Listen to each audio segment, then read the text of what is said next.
Hello, good afternoon, Mr. Bcom students. Hello, good afternoon, Hello, Mr. ma'am. Good morning. Good afternoon. Let's start. Shall we start? Shall we start now? Yes, ma'am. Okay. Yes, ma'am. So, in the last week, we were discussing about the biocentrism. Now, today I am going to discuss about the ecocentrism. What is ecocentrism? Ecocentrism is the term used in ecological political philosophy to denote the nature center and as opposed to the human center, the system of values. The justification for ecocentrism usually consists in the ontological belief and subsequent ethical claim. That ontological belief denies that there are any existential division between human and non-human nature, sufficient to claim that the humans are either soul bearers and intrinsic value and possess greater intrinsic value than non-human nature. The subsequent ethical claim is for the quality of the intrinsic value across the human and non-human nature. तो ये जो इकोसेंट्रिज्म जो term है तो वो particular हम बोलते हैं कि इकोलॉजी के लिए या एनवायरनमेंट के लिए इस्तेमाल किया गया है, नेचर सेंटर के लिए इस्तेमाल किया गया है कि जहाँ पे हम बोलते हैं कि it is oppose to the human centre means anthropocentrism से उसके अपोज में है।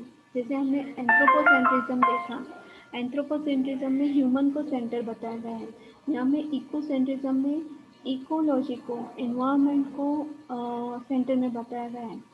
यहाँ पे क्या बताया गया है, the justification of for ecocentrism usually consist that in ontological belief is that subsequent ethical claim कि फॉर एग्जांपल जैसे तो जिस चीज़ को हम ज़्यादा से ज़्यादा जब इस्तेमाल करते हैं तो कहीं ना कहीं फॉर एग्जांपल वो स्मोक हो या ड्रिंकिंग हो या हम बोलते हैं कि फॉर एग्जांपल शुगर हो, तो कैसा होता है उसका क्या होता है, हमको नुकसान होता है ना।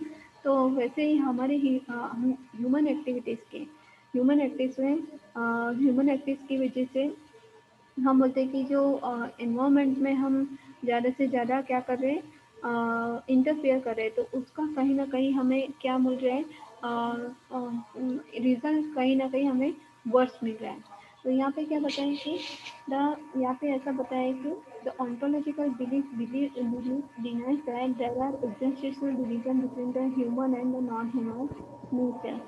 तो ontological belief ये बताता है कि जो हम बोलते हैं कि ह्यूमन और जो नॉन ह्यूमन है तो उसमें कहीं ना कहीं दरारें हैं या डिवीज़न है, ये बात को वो अपोज करता है। तो यहाँ पे ये पता है कि जैसे ह्यूमन है तो इंटेलेक्ट पावर है, इंटेलेक्चुअलिटी है, फिर सोल फेरियर्स है, इंट्रिसिक वैल्यू उसके पास ज़्यादा है और दूसरों के पास कम है ऐसा नहीं है, लेकिन नेचर के पास भी है, एनिमल्स के पास भी है, प्लांट्स के पास भी है। तो इकोलॉजिकली हम उसका ध्यान रखना चाहिए क्योंकि हर एक जो इंडिविजुअल है, एनिमल है या हम बोलते प्लांट्स है, उसका इंट्रिंसिक वैल्यू कैसा होता है, अलग अलग होता है। Do you understand this point? Do you understand, yes और no? Hello, do you understand, yes और नो? Ma'am, please. यहाँ पे क्या बताया जैसे Hello. कि हाँ हेलो, हाँ, ecocentrism is the term, eco means ecology, ecology से रिलेटेड मीन्स एनवायरनमेंट से रिलेटेड, ओके। तो जब हम सबसे पहला जो टर्म पढ़े थे कि एंथ्रोपोसेंट्रिज्म, एंथ्रोपोसेंट्रिज्म में क्या बताया है कि human is the centre, human centre में है मीन्स उसके पास इंटेलिजेंस ज़्यादा है, पावर ज़्यादा है, तो अपने पावर का, इंटेलिजेंस का किसी भी तरीके से इस्तेमाल कर सकता है। लेकिन यहाँ पे क्या बताया गया है कि ये जो इकोसेंट्रिज्म जो टर्म है वो एंथ्रोपोसेंट्रिज्म से पूरा अलग है, अपोज में उसका दोनों का अपोजिशन बताया गया है। The justification of the ecocentrism usually consist in the ontological belief. तो ऑन्टोलॉजिकल बिलीफ का मतलब क्या हुआ, ऑन्टोलॉजिकल मतलब क्या, बताइए मुझे, ऑन्टोलॉजिकल मतलब क्या? हम्म, ऑन्टोलॉजिकल मतलब क्या, ऑन्टोलॉजिकल बिलीफ मतलब क्या? तो ऑन्टोलॉजिकल बिलीफ मीन्स हम बोलते हैं कि मान्यता के अनुसार, कि हम बोलते हैं कि पर्टिकुलर जो हम बोलते हैं कि स्टिक टू वन बिलीफ, तो उसके हिसाब से और सब्सिक्वेंट एथिकल क्लेम। तो यहाँ पे क्या बताया कि जो ऑन्टोलॉजिकल बिलीफ है वो क्या बताते हैं कि ह्यूमन और नॉन ह्यूमन, तो नॉन ह्यूमन नेचर क्या हुआ, ह्यूमन और नॉन ह्यूमन, ह्यूमन मीन्स हम और non human means animal, plants और एनवायरमेंट। तो नॉन ह्यूमन नेचर में हर एक की जो हम बोलते हैं कि कोई डिफरेंस नहीं है, कि जैसे हम बोलते हैं कि हम ऑक्सीजन लेते हैं वैसे प्लांट्स ऑक्सीजन देते हैं, लेकिन जो एनिमल्स होते हैं वो ऑक्सीजन लेते हैं। तो मीन्स एग्जिस्टेंस के लिए जो बेसिक नीड है वो सबके लिए कैसी है, एक जैसी है। समझ में आ रहा है? एग्जिस्टेंस के लिए, जैसे जीने के लिए हवा, पानी और रोटी, हाँ, जैसे इसकी ज़रूरत होती है वैसे ही दूसरों को वैसे ही ज़रूरत होती है। लेकिन यहाँ पे क्या बताए कि जो इंसान है वो ये सोचता है कि वो सोल बेरियर है, उसके पास इंट्रिंसिक वैल्यू ज़्यादा है, तो उसकी वजह से वो अपना जो इंटेलेक्चुअल पावर है, या हम बोलते हैं कि उसके पास जो भी है, जो उसकी ताकत है, उसका जो पावर है, उसका वो गलत तरीके से इस्तेमाल करता है। तो वो कहीं ना कहीं नेचर को नुकसान कर रहा है, कि जैसे हम ईवीएस में पढ़ चुके हैं, हम फर्टिलाइजर का ज़्यादा इस्तेमाल करके, पेस्टिसाइड का ज़्यादा इस्तेमाल करते, आज जो खाना हम अपनी थाली में जो भी खाना खाते हैं, तो विदाउट केमिकल वाला कोई भी खाना हमको नहीं दिखाई देता। समझ में आ रहा है? वो उससे जुड़ा हुआ है। समझ में आ रहा है? हाँ या ना? Do Yes, Yes, understand? ma'am. ma'am. हाँ। Then next point is origin of the term. अभी उसका ओरिजिन क्या है? The ecocentric ethic was conceived by Aldo Leopold and recognizes that all species, including humans, are the product of the long evolutionary process and are interrelated in their life processes. तो ये ecocentric जो ये term है, ये किसने ढूंढा है या किसने दिया है? अल्डो लियोपोल्ड ने ढूंढा है। और उसने क्या बताया है, उसने क्या महसूस किया है कि जो हम बोलते हैं कि ऑल द स्पेसिस मीन्स, हम बोलते हैं कि जो जीव प्राणी है, या हम बोलते हैं कि जानवर हो, पशु हो, पक्षी हो या इंसान हो, तो वो कहीं न कहीं हम बोलते हैं कि जैसे हम बोलते हैं कि जैसे टाइम चेंज होता है, कि परसों से वो कहीं न कहीं means most probably depend on the nature, depend रहता है, नेचर पे डिपेंड रहता है। और उसका जो हम बोलते हैं कि उसका रिलेशन उसकी लाइफ तक, एंड होने तक कहीं न कहीं उसके साथ रहेगा। So his idea of the land ethic and the good environment management are the key element to his philosophy. तो उसका कहने का मतलब क्या था, ये जो फिलोसोफर रह चुके हैं अल्डो लियोपोल्ड, उनका कहने का मतलब क्या था? लैंड एथिक मतलब क्या, कि जो ज़मीन है उसको हम बोलते हैं कि सही तरीके से जब उसको ठीक से इस्तेमाल किया जाए, मीन्स कम से कम पेस्टिसाइड, कम से कम फर्टिलाइजर का इस्तेमाल किया जाए, तो लैंड फर्टिलिटी बढ़ेगी। और हम बोलते हैं कि जितना भी गुड एनवायरमेंट मैनेजमेंट मीन्स, हम बोलते हैं कि जब ज़्यादा से ज़्यादा हम जब कचरा डिस्पोजल करते हैं तो वो लैंड पॉल्यूशन होता है, तो वो नहीं करना चाहिए। मैं आपको ये एक्सप्लेन कर रही हूँ। तो जितना भी हो सके उतना लैंड को क्लियर रखना चाहिए। तो इसकी वजह से क्या होगा कि हम बोलते हैं कि अपनी लाइफ के लिए और फ्यूचर जनरेशन के लिए ज़्यादा अच्छा होगा। Then ecocentrism focuses on the biotic community as a whole and strive to maintain the ecosystem composition and ecological processes. The term also finds expression in the first principle of the deep ecology movement as formulated by Armenians, which points out the anthropocentrism, which considers the human at the center, two of the universe and pinnacle of all creation is difficult opponent for ecocentrism. तो उसके बाद हम बोलते कि जो deep ecology movement आया है, जो ये हम बोलते कि जो आर्ने ने बताया था, deep ecology means it is also related to the ecology, it is also related to the हम बोलते कि environment, it is also related to land, it is also related to the nature। तो ये भी पॉइंट यहाँ पे बताता है कि जो एंथ्रोपोसेंट्रिज्म जो वाला हम बोलते हैं कि ये जो टर्म है, उसको आई थिंक ये सभी जो पॉइंट्स है, इकोसेंट्रिज्म है या हम बोलते हैं डीप इकोलॉजी, कहीं ना कहीं उसको अपोज कर रहे हैं। समझ में आ रहे हैं?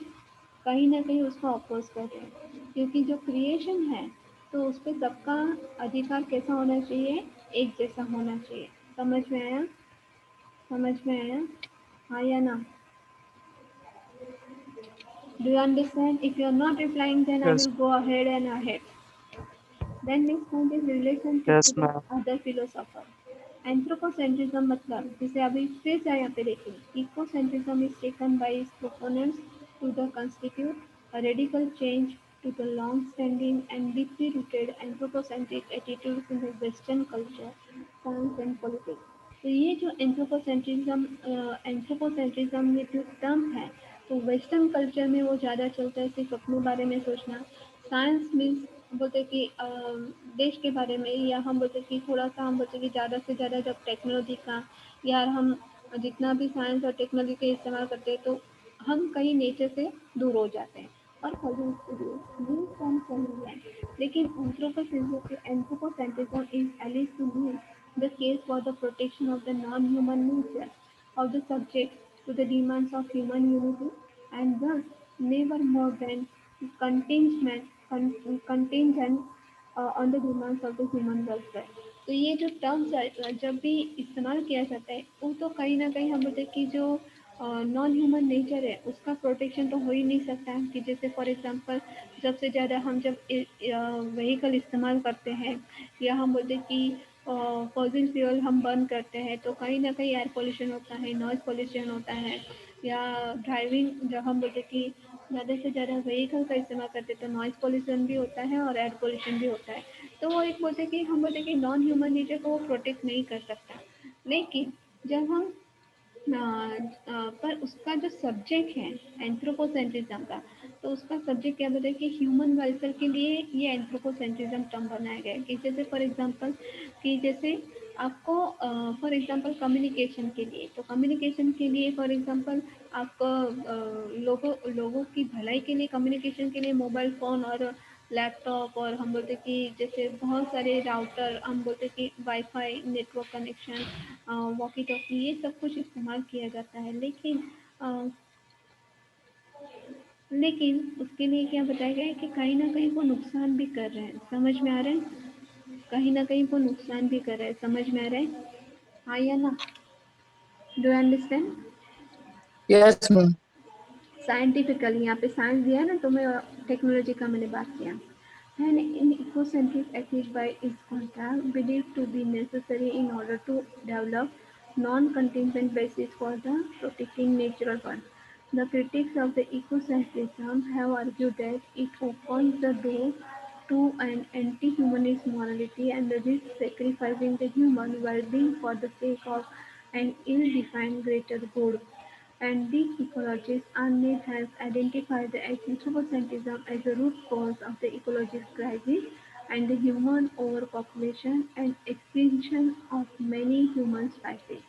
तो जैसे हम बोलते हैं कि कोई ना कोई जब जो चीज़ बनाई जाती है या हम बोलते हैं कि विरोधक या हम बोलते हैं कि क्रिटिक्स वहाँ पे हमको वहाँ पर मौजूद दिखाई देते हैं तो यहाँ पे क्या बताया the critics of ecocentrism have argued that it opens the door to an anti humanist morality तो जब हम इकोसेंट्रिज्म हम सिर्फ इकोलॉजी के बारे में जब हम सोचते हैं तो वो कहीं ना कहीं हम बोलते हैं कि ह्यूमन जो मॉरलिटी है कि फॉर एग्जांपल जैसे विदाउट केमिकल खेती बाड़ी करना तो कभी कभी मुश्किल भी हो जाता है कि जैसे फॉर एग्जांपल उस कीड़ जैसे हम बोलते हैं कि क्रॉप में कीड़े वगैरह होते हैं जैसे अनाज में जैसे कीड़े होते हैं तो वो पूरी नस्ल खराब कर देते हैं तो उनको मारने के लिए कहीं ना कहीं केमिकल और पेस्टिसाइड का इस्तेमाल किया जाता है लेकिन अभी ये इस्तेमाल नहीं किया तो फिर क्या हो जाएगा ह्यूमन के लिए क्रॉप नहीं बचेगा ह्यूमन के लिए फूड ग्रेन्स नहीं बचेगा so it is the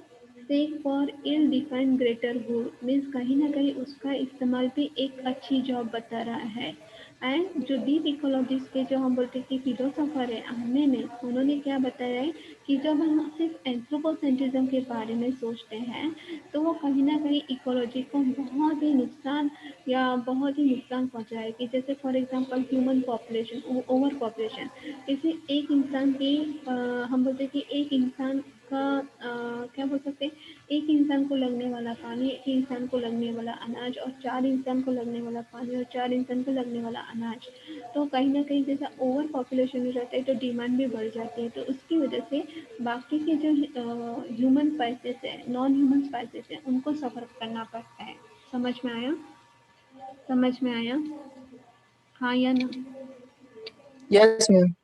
Then next point is technocentrism. अभी techno means technology से जुड़ा हुआ.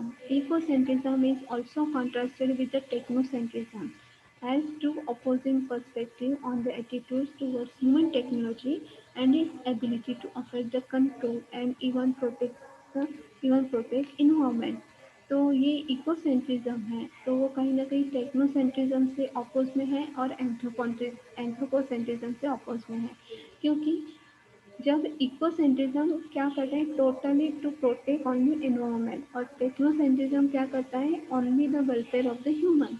That ecocentric include deep green ecologies. Ecocentric include deep green ecology seen therefore as being subject to the nature rather than in the control of it. They lack the faith in the modern technology and bureaucracy attached to it. And ecocentric will argue that the natural world should be respected for its processes and the products, and low impact technology and self-reliance is more desirable than the technological control of the nature.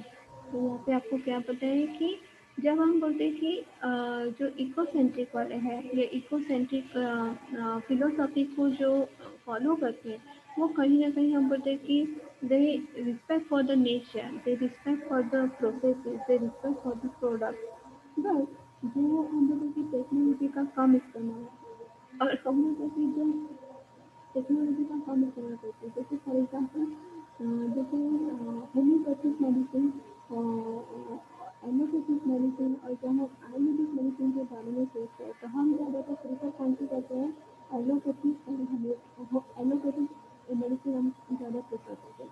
Allopathic क्यों because we cure within few days or we recover our body within few days. और जब हम Ayurvedic medicine से इस्तेमाल करते हैं तो it takes long time but it remove the disease from your body. तो इतना पेशेंस हमारे पास नहीं है. और यहाँ पे क्या होता है कि self reliance is more desirable than the technological control of the nature. जैसे मैंने अभी आपको बताया technocentric include the imperialistic or an absolute self in the technology, industry and family believe that humans have control over the nature. तो technocentric क्या बताते हैं कि टेक्नोसेंट्रिक ये बताते हैं मीन्स जो टेक्नोलॉजी को ज़्यादा प्रेफर करते हैं तो वो क्या सोचते हैं कि जैसे हम बोलते हैं कि पूरी दुनिया इंडस्ट्री फैमिली जो ह्यूमन है वो बीच टेक्नोलॉजी के हिसाब से नेचर को कंट्रोल कर सकती हैं. जैसे फॉर एग्जाम्पल हम बोलते हैं कि आपको एक सिंपल सा एग्जाम्पल देना जैसे जैसे फॉर एग्जाम्पल जैसे टी और कॉफ़ी, जैसे हम चाय और कॉफ़ी जैसे दुबली बनाते हैं उबाल के बनाते हैं तो वैसे मशीन भी आ जाते हैं लेकिन वो टेस्ट वो हम बोलते हैं कि वो इंग्रेडिएंट वही होगा लेकिन जो टेस्ट होगी या हम बोलते हैं कि उसमें जो क्या बोल सकते हैं पर्टिकुलर जो टेस्ट होता है वो मशीन में और ये जो गैस पे उबली हुई या चूल्हे की जो बनाई हुई जो चाय होगी वो आपको पसंद आएगी. थोड़ा सा डिफरेंस होगा ना, थोड़ा सा डिफरेंस होगा कि नहीं? हाँ या ना? हाँ या ना? हेलो. Yes, हाँ ma'am. हाँ जैसे फॉर एग्जाम्पल हाथ से बनाई हुई रोटी हम बोलते हैं या हाथ से बनाया हुआ आटा या गूंदा हुआ आटा और जो बोलते हैं कि रोटी लेकर तो उसमें थोड़ा सा डिफरेंस होगा. उसमें थोड़ा सा डिफरेंस होगा क्योंकि वो मशीन है और हम क्या है ह्यूमन है. जैसे हम चाहते हैं वैसे हम बना सकते और आटे को गूंद सकते. पर जब रोटी में एक बार आपने सिर्फ आटा डाला पानी डाला नमक डाला तो अपने हिसाब से ही अपने हिसाब से ही अपना आटा बनाएगा. समझा? आटा गूंदा हुआ बनेगा. समझा? So we can see the difference between that practical and in the reality. We can see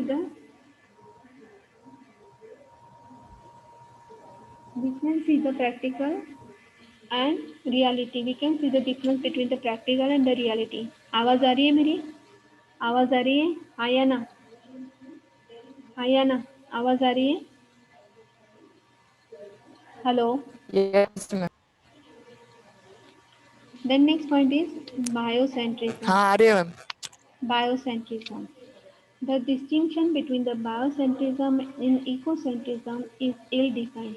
The ecocentrism recognizes Earth's interactive living and non-living system rather than just earth organism biocentrism as the central in the importance. तो यहाँ पे क्या बताया है कि हम biocentrism और उसमें भी बायोसेंट्रिज्म और इकोसेंट्रिज्म में भी उसको हम बोलते कि ये जो हर एक जो टर्म है उसका कहीं ना कहीं हम बोलते कि इम्पोर्टेंस अलग है, उसका वैल्यू अलग है, कुछ उसके अपोज में है, तो कहीं ना कहीं हमको डिफरेंस दिखाई देता है। Ecocentrism recognizes the earth interactive living and non living system। Ecocentrism ecology से जुड़ा हुआ means living things and non living things के जो पूरे जो सिस्टम है उसको आपको रेफर करते हुए दिखाता है। और जो हम बोलते हैं कि जस्ट अर्थ ऑर्गेनिज्म, तो बायोसेंट्रिज्म के बारे में बात करें तो ये सिर्फ हम बोलते हैं कि अर्थ ऑर्गेनिज्म सेंट्रल, तो वो आपको बताता है। The term has been used by those advocating left biocentrism, combining deep ecology with anti-industrial and anti-capitalist position। तो बायोसेंट्रिज्म में कहीं ना कहीं डीप इकोलॉजी मीन्स एनवायरनमेंट को ज़्यादा इम्पोर्टेंस दिया गया है। जो हम बोलते कि जो इंडस्ट्रियल एरिया है या कैपिटलिस्ट है या बिल्डिंग कंस्ट्रक्शंस है, वहाँ पे कहीं ना कहीं आपको अपोज किया गया है। कहीं ना कहीं आपको में ये जो टर्म है बायोसेंट्रिज्म उसको अपोज करती है। समझा? समझा? Yes, Do I, ma'am. या नहीं Yes, ma'am. समझा? May I repeat again? May I repeat again? May I repeat No, again? no. Then next point is ecofeminism. Ecofeminism, तो इकोफेमिनिज्म क्या है? देखिए यहाँ पे आपको दो चार्ट या दो राउंड दिखाई देते हैं। थोड़ा सा एक छोटा सा जैसे पिक्चर आपको इमेज दिखाई दे रहा है, हाँ या ना? हाँ या ना? दिखाई दे Yes, रहा है? yes. ओके। तो Yes, ma'am. इकोफेमिनिज्म और ecological feminism is the term coined in 1974 by Francoise d'Eaubonne. ये फ्रेंकोइस डी ईओबॉन ने ढूंढा था। It is the philosophy and the movement born from union of the feminist and ecological thinking, that the belief that the social mentality that leads to the domination and the oppression of the women is directly connected to the social mentality। तो यहाँ पे eco feminism, feminism means related to females, okay, and mentality that leads to the abuse of the natural environment. तो जैसे हम बताए कि ये जो इको फेमिनिज्म है ये फ्रेंकोइस ईओबो ने ढूंढा था 1974 में। कि जैसे फॉर एग्जांपल जैसे अर्थ की मूवमेंट या हम बोलते कि जैसे बैर या जैसे स्पिरिचुअली बोला जाए कि जैसा हम बोलते कि धरती माता, धरती माँ बोलते हैं ना, धरती माँ या धरती माता, तो वो फीमेल हम बोलते कि उसका जो जेंडर है, हम बोलते कि उसका लिंग है, उसको हम माँ की तरह या फीमेल की तरह उसको कंसिडर करते हैं। तो हम बोलते कि जो इकोलॉजिकल थिंकिंग है कि नेचर को ज़्यादा हम अच्छा रखेंगे या उसमें हम जब ज़्यादा ध्यान देंगे तो हमारा सोशल मेंटालिटी कैसा होगा? अच्छा होगा। जैसे मैंने अभी आपको बताया कि पेस्टिसाइड, फर्टिलाइजर्स, डिफॉरेस्टेशन कम होगा, लैंड पॉल्यूशन कम होगा, एयर पॉल्यूशन कम होगा, तो फिर नेचर कैसा होगा? अच्छा होगा। तो इसके लिए जो सोशल मेंटालिटी है या हम बोलते हैं कि जो पूरा जैसे महिला होती है या लड़की होती है, जो बहू होती है, कि फॉर एग्जांपल घर की जो महिलाएं होती है वो पूरा जैसे घर संभालती है, तो वैसे ही हम जब उस नेचर को संभालते हैं, उस लैंड को संभालते हैं, अर्थ को संभालते हैं, तो वो पूरा हम कह सकते हैं पूरा समाज या पूरे लोगों को हम संभाल सकते हैं। समझ में आया? समझ में आया कि जैसे धरती में हम एक बीज बोते हैं लेकिन उसके हमें हजारों दाने मिलते हैं, वैसे ही जैसे घर की जो औरतें होती है, अगर आप उसको दो तो वो डबल करके आपको, जैसे फॉर एग्जांपल आटा गूंद मीन्स आपको फॉर एग्जांपल जैसे अपने मम्मी का एग्जांपल लें या हमारी माँ का एग्जांपल लें, तो फॉर एग्जांपल जैसे उसके जो सेक्रीफाइसेस है, उसका जो हम बलिदान है या उसका जो हम बोलते हैं वर्क है, during the through out the hours she is working hours and hours कि अपने फैमिली मेम्बर्स के लिए कहीं ना कहीं वो खड़ी रहती है, कभी भी थकती नहीं है, तो उसका जो हम बोलते हैं योगदान है वो कहीं ना कहीं धरती माँ से कंपेरिजन किया गया है। समझा? समझा? Yes, ma'am. Yes, ma'am. जैसे आप ये देखिए मेल रीजन ह्यूमन, ओके, अभी डिफरेंस क्या दिखाई देते हैं, मेल और फीमेल में हमें डिफरेंस कैसे दिखाई देते हैं? मेल रीजन ह्यूमन, कि जैसे जो पुरुषों का सोचने का तरीका है वो प्रैक्टिकली जैसे फॉर एग्जांपल पैसे कमाना, बाहर के जो हम बोलते हैं कि दुनिया में उनका व्यवहार होता है, और जो बोलते हैं कि घर की औरतें होती हैं, तो घर की औरतें में हम बोलते हैं कि घर का जो वातावरण है उसको ठीक ठाक रखना, घर के सारे लोगों का ख्याल रखना, बच्चे संभालना, बच्चे पैदा करना। That female emotions nature means कहीं ना कहीं वो नेचर से जुड़ी हुई होती है। दैट यहाँ पे आपको वो डिफरेंस दिखाई देगा, जैसे हॉर्मोन्स में डिफरेंस दिखाई देता है, जैसे हम बोलते हैं कि स्ट्रक्चर में, फिजिकल स्ट्रक्चर में डिफरेंस दिखाई देता है, वैसे ही आपको ये डिफरेंस कहीं ना कहीं दिखाई देगा। समझा? Do you understand this point? Yes, ma'am. Okay. Then next Yes, ma'am. point is it combines the bioregional democracy with the strong ideal of feminism. It advocates often emphasize the deep reverence for all life, importance of interrelationship between the humans and non-humans, others and earth. तो यहाँ पे क्या बताया कि जैसे हम बोलते हैं कि it combines the bio democracy once again related to the ecology. हाँ, तो उसको ज़्यादा से ज़्यादा जो बोलते हैं कि जो इको फेमिनिज्म उसको ज़्यादा से ज़्यादा वो क्या करते हैं, सपोर्ट करते हैं। It advocates often emphasise the deep reverence for all the life, कि जैसे फॉर एग्जांपल जैसे जब माँ गर्भवती होती है और हम बोलते हैं कि जब वो बच्चे को जन्म देती है तो उसका भी जन्म होता है। मीन्स ये वाक्य क्यों बोला गया या ये सेंटेंस क्यों बोला जाए, तो उसका मतलब है कहीं ना कहीं उसके लाइफ में से मीन्स अपने आप में से एक बच्चा पैदा करना उसके लिए एक बहुत बड़ी बात है, कि जो सिर्फ एक औरत ही कर सकती है और दूसरा कोई नहीं कर सकता। समझा? समझा? हाँ या ना? Yes, ma'am. ओके, आगे देखते हैं। Just minute.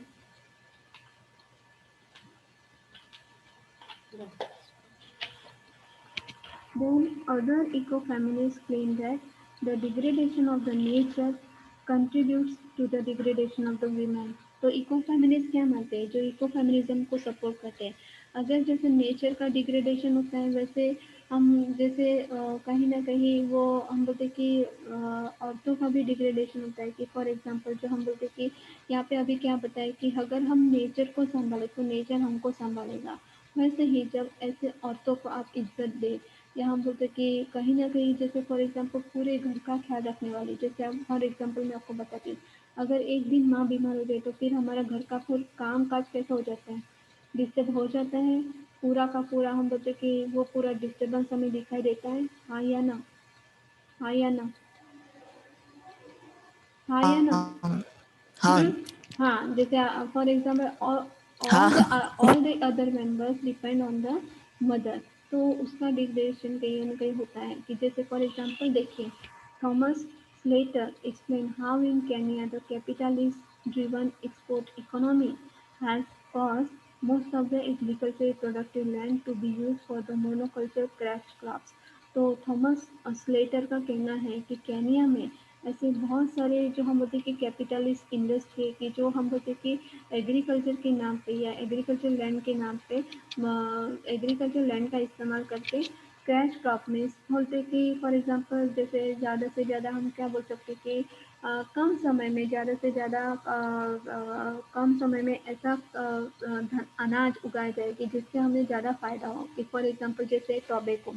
तो टोबैको एक तो हम सभी को पता है कि टोबैको हेल्थ को नुकसान करने वाला है, पर फिर भी टोबैको का डिमांड बहुत है। समझ में आ रहा है?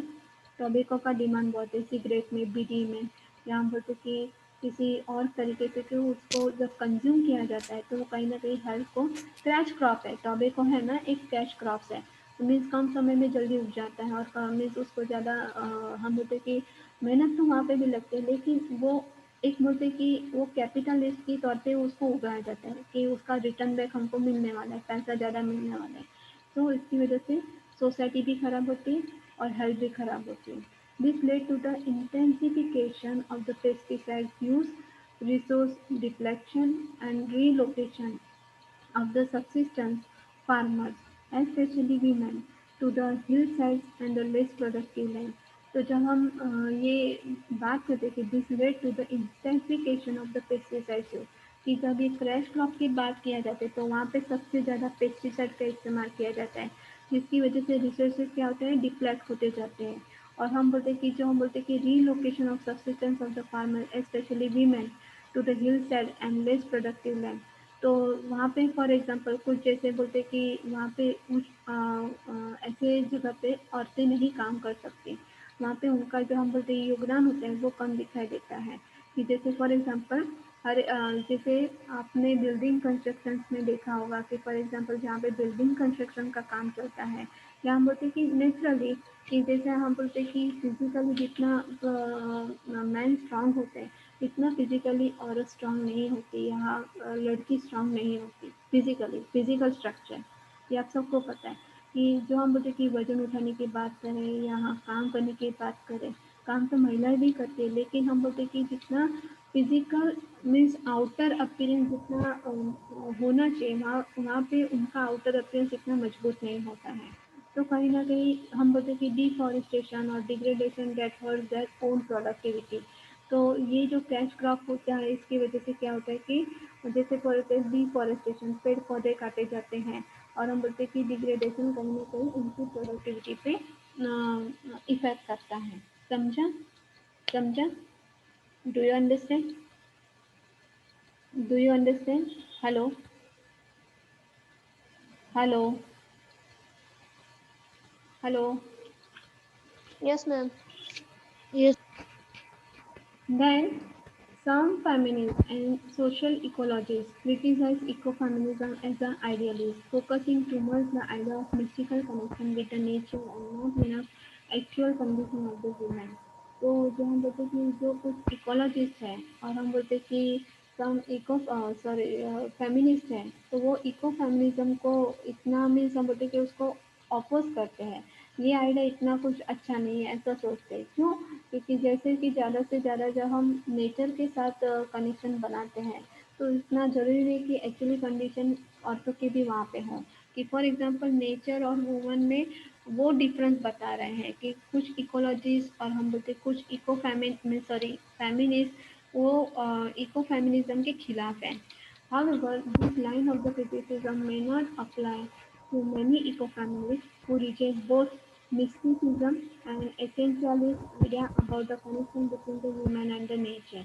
तो आपको यहाँ पे क्या बताया कि ये जो अपोज करने वाला हम बोलते हैं कि ये सेंटेंस जो दिया गया है, एक तो मोस्ट प्रोबेबली जो कनेक्शन होता है ह्यूमन और नेचर का, तो वो एक रिजेक्ट कर देते हैं कि नहीं, हम इस बात से एग्री नहीं है कि नेचर और ह्यूमन में ज़्यादा कुछ समानताएं नहीं है। So this anti-essentialist ecofeminism became more prominent since early 1900s।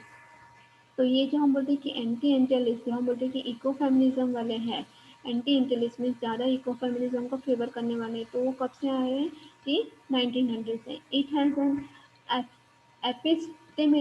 epistemological analysis of enlightenment and places and spirituality in the what we can say that in immanent world, and then practices the modern activism. This materialist variety of the ecofeminism discusses the economic and political issues। तो यहाँ पे आपको क्या बताया गया है कि कहीं ना कहीं जैसे हम बोलते हैं कि इको फेमिनिज्म को फेवर करने वाले अलग होते हैं, उसको क्रिटिसाइज करने वाले अलग अलग होते हैं। सभी एक ही जगह पे या हम एक ही बात पे सहमत हो गए जरूरी तो नहीं है। स्पिरिचुअली देखा जाए तो हाँ, स्पिरिचुअली और एनलाइटमेंट की ओर से देखा जाए तो हम बोलते हैं कि वीमेन एंड नेचर में हमें थोड़ा सा समानताएं दिखाई देती है, लेकिन जो मटेरियलिस्टिक जो वर्ल्ड है, या हम बोलते हैं कि materialistic variety of eco feminism discuss the economic and political issues. जो मटेरियलिस्टिक जो हम पॉलिसी वाले जो लोग हैं, तो वो इको फेमिनिज्म को किस तरह से डिस्कस करेंगे, इकोनॉमिक की तरह से और पॉलिटिकल इश्यू की तरह से उसको डिस्कस करेंगे, ना कि इको फेमिनिज्म की तरह से उसको डिस्कस करेंगे। समझा? समझा? Yes, ma'am. Okay. Then, some ecofeminists point to the linguistic links between the operation of the women, and such as the term rape the land. ये देखिए यहाँ पे आपको डार्क हैंडराइटिंग में दिया गया है. The term also expresses the nature as the phenomenon and the man of the wild and untamed like nature. Ecofeminists also criticize the Western lifestyle choices such as consuming food that has traveled thousands of kilometers and playing the sports such as golf and downhill skiing, and this is inherent to require of ecological destruction. तो यहाँ पे क्या बताया गया है कि some eco-feminists point out the linguistic links between the operation of the women and land. कि जैसे हम बोलते हैं कि नेचर के साथ खेलते हैं तो कभी कभी हम औरतों के साथ भी वैसे ही खेला जाता है. जैसे फॉर नेचर के साथ किस तरह से खेला जाता है, लैंड के साथ किस तरह से खेला जाता है, पेस्टिसाइड का इस्तेमाल करते हैं, फर्टिलाइजर का इस्तेमाल करके लैंड के साथ खेला जाता है. वैसे ही औरतों के साथ भी उसकी इज्जत के साथ खेला जाता है. तो इसके लिए वर्ड ये वर्ड यहाँ पे दिया गया है. और ये वर्ड क्या बताए कि the term also expresses the nature as a feminine. Nature की तरह, नेचर को फेमिनिन की तरह बताया गया. जैसे मैंने अभी आपको बताया वो नेचर कैसा है, वाइल्ड है और अनटेम्ड है. वैसे ही वुमेन भी वाइल्ड और अनटेम्ड है. Then ecofeminists also criticize the Western lifestyle. कि जो वेस्टर्न लाइफस्टाइल है, फॉर एग्जाम्पल जैसे रेडीमेड फूड खाना और ट्रैवलिंग करना, 1000 किलोमीटर ट्रैवलिंग करना. फिर आप जैसे हम बोलते हैं कि वेस्टर्न लाइफस्टाइल कैसे है कि हाँ वहाँ पे सिर्फ जैसे हम बोलते हैं कि मशीन की तरह लोग काम करते हैं. तो वो शायद औरतें हो या मैन, औरतें हो या पुरुष हो, तो सभी एक मशीन की तरह काम करते हैं कि हाँ खाना बना रहे हो, खाना खा रहे हो और उसके लिए आप मीन्स 1000 किलोमीटर ट्रैवलिंग कर रहे हो, स्पोर्ट्स खेल रहे हो. तो इट डजंट मीन कि वो इनहरेंट हम बोलते कि वैल्यूज हैं इकोलॉजिकल डिस्ट्रक्शन के लिए. तो इकोलॉजिकल डिस्ट्रक्शन के लिए वो एक इनहरेंट वैल्यूज है कि फॉर एग्जांपल जैसे हमारा ट्रेडिशन और उनके ट्रेडिशन में हमें बहुत सा डिफरेंस दिखाई देता है. So I will explain this point next time, means tomorrow again. Okay, so we said stop here. Do you understand now? Do you understand now? Yes or no? हाँ या ना? We shall stop here. Okay.